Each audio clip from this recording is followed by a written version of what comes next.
Hi, we're at the iMagazine Global Forum 2019 in Paris, and I'm with Brian Rafferty, CEO of Taylor Rafferty. Thank you so much for joining us. Thanks for having me. And you've just finished talking on a panel about ESG and sort of covering what companies can do in this area, what the market's like. But one of the things you mentioned is that this isn't really anything that's new. Can you give us a bit more context about that? Sustainability reporting is 20 years old. Governance, the G in ESG, has been an issue since public companies became public companies. And the E and S in there has to do with license to operate.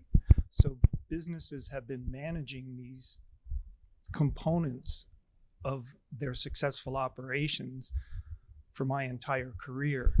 It is now that there is a very loud, urgent demand for a more structured approach to it. And that is where we are at this moment.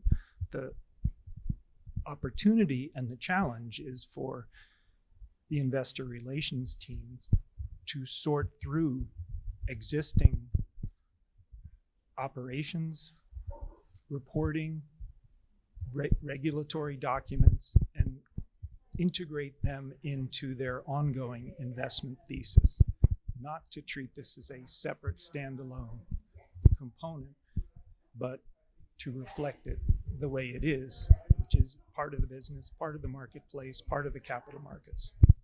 Sure, you've touched on it a little bit there, but another thing you talked about was, if a company is sort of starting out on this, where should they start? What kind of things should they be thinking about? What's the simplest way to approach this?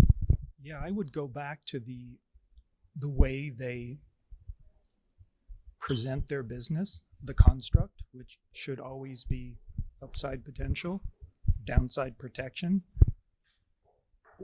If that's not well organized, organize it. Look for the elements that fall within the ESG, the current ESG definition, and integrate the most important elements into that structure. The most easy and compelling ones usually have to do with risk mitigation, downside protection. And those are where, if there are any easy wins, there are easy wins to be had. Okay, so that's one way for people to start thinking about this. One final question. What does this mean for the IR role specifically? And what kind of opportunity does this create for investor relations people?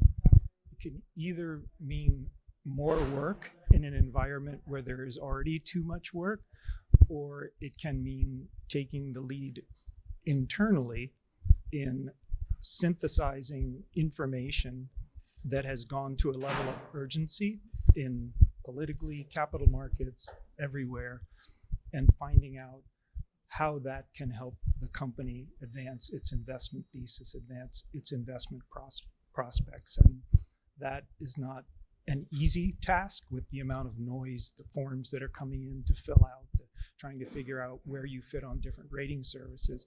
But ultimately, that is the best and only way forward. Great. Well, thank you so much for talking to us today, Brian. Thanks for having me.